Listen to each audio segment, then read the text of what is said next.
Қазақ тілінің жаңа әліпбиімен жазылу тәртібін бұқарадан бұрын алдымен педагогтарға кеңінен түсіндіру маңызды. Бұл бағытта Оралда мұғалімдерге арналған аймақтық семинар өткізілді. Ахмет Байтұрсынов атындағы тіл білімі институтының мамандары мен жергілікті ғалымдар латын қарпіне негізделген қазақ орфографиясы мен терминологиясын таныстырды. Биыл Ахмет Байтұрсынов атындағы тіл білімі институтының мамандары мен ұлттық комиссия жанындағы арнайы жұмыс тобы қазақ тілінің жаңа емле ережелерін жасақтады. Дегенмен жоба әлі бір ауыздан мақұлданбады. Өзге ғалымдар тарапынан өзгерістер мен толықтырулар енгізу ұсынылған. Әлеуметтік ортада талқылану барысында біраз түзетулер, өзгерістер енгізу қажеттігі анықталып отыр.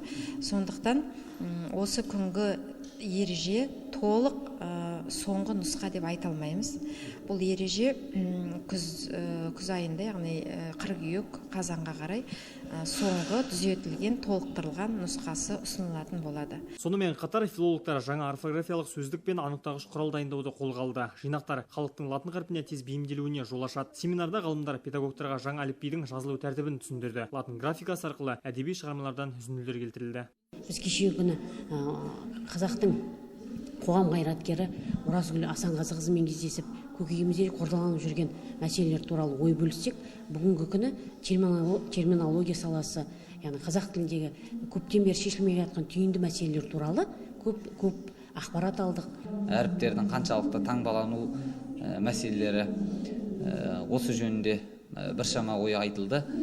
Оның ішінде енді жерлес ғалымдар Мұрат Сабыр ағамыздың және мынау Алтынбек ағаларымыздың баяндамалары да оқылып жатты. Барлығы енді ұлт үшін жасалып жатқан игі дүниелер. Семинар 2 күнге созылды. Бұдан бөлек аймақта латын керуені бастамасы жүзеге асуда. Білікті филологтар қазір аудандарды аралап, тұрғындарға түсіндіру жұмыстарын жүргізуде. Еркебұлан Самадияров, Алтынбек Тынышқалиев, Нұртай Батырғали, Ақ Жайық арнасы.